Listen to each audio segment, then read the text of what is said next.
kwa lengo la kutoa taarifa kwa umma kuhusu kongamano la kimataifa la 18 la E-Learning mwaka 2025 litakalofanyika katika kituo cha kimataifa cha Julius Nyerere jijini Dar es Salaam kuanzia tarehe 7 mpaka tarehe 9 Mei kwa 2025.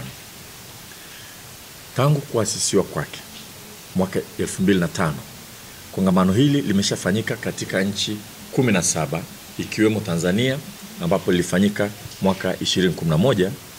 Hivyo mwaka huu litakuwa linafanyika kwa mara ya pili hapa nchini kwetu. Kauli mbiu kwa mwaka huu ni kufikiria upya elimu na maendeleo ya rasilimali watu kwa ustawi wa Afrika, yani Reimagining Education and Human Capital Development for Africans Future Prosperity. Ndugu wanahabari, kongamano la E-Learning Africa kwa sehemu kubwa linalenga kuleta pamoja makundi mbalimbali ya wadau kutoka zaidi ya nchi 65 kwa ajili ya kujadili, kubadilishana uzoefu, kuhamasisha uwekezaji na kuazimia mipango ya pamoja ya kuchagiza matumizi ya teknolojia za kidijitali hususan katika sekta ya elimu barani Afrika.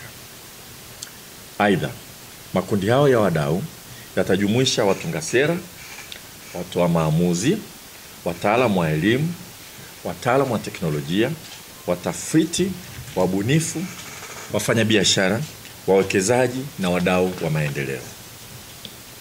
Pamoja na matukio mengine, kongamano la E-Africa litajumuisha mkutano wa mawaziri zaidi ya 50 kutoka nchi 49 barani Afrika.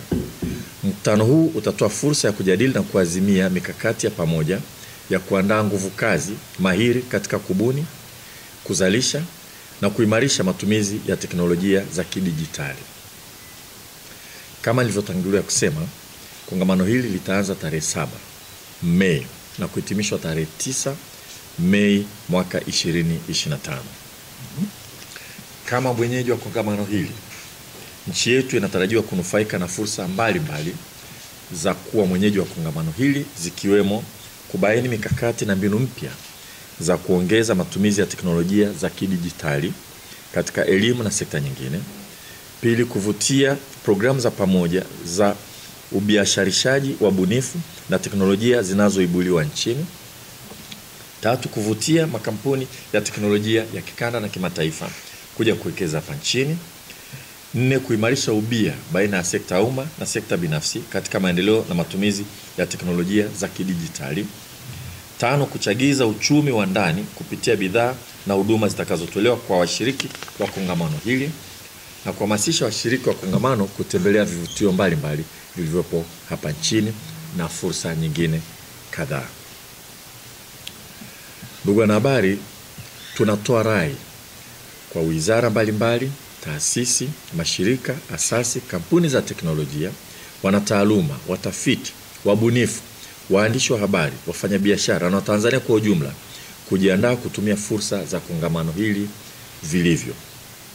Ni matumaini yetu kuwa kwa pamoja na umoja wetu, kongamano la E-Learning Africa kwa mwaka 2025 litafanyika kwa mafanikio makubwa na kufungua fursa nyingi za kiuchumi na kijamii hapa nchini.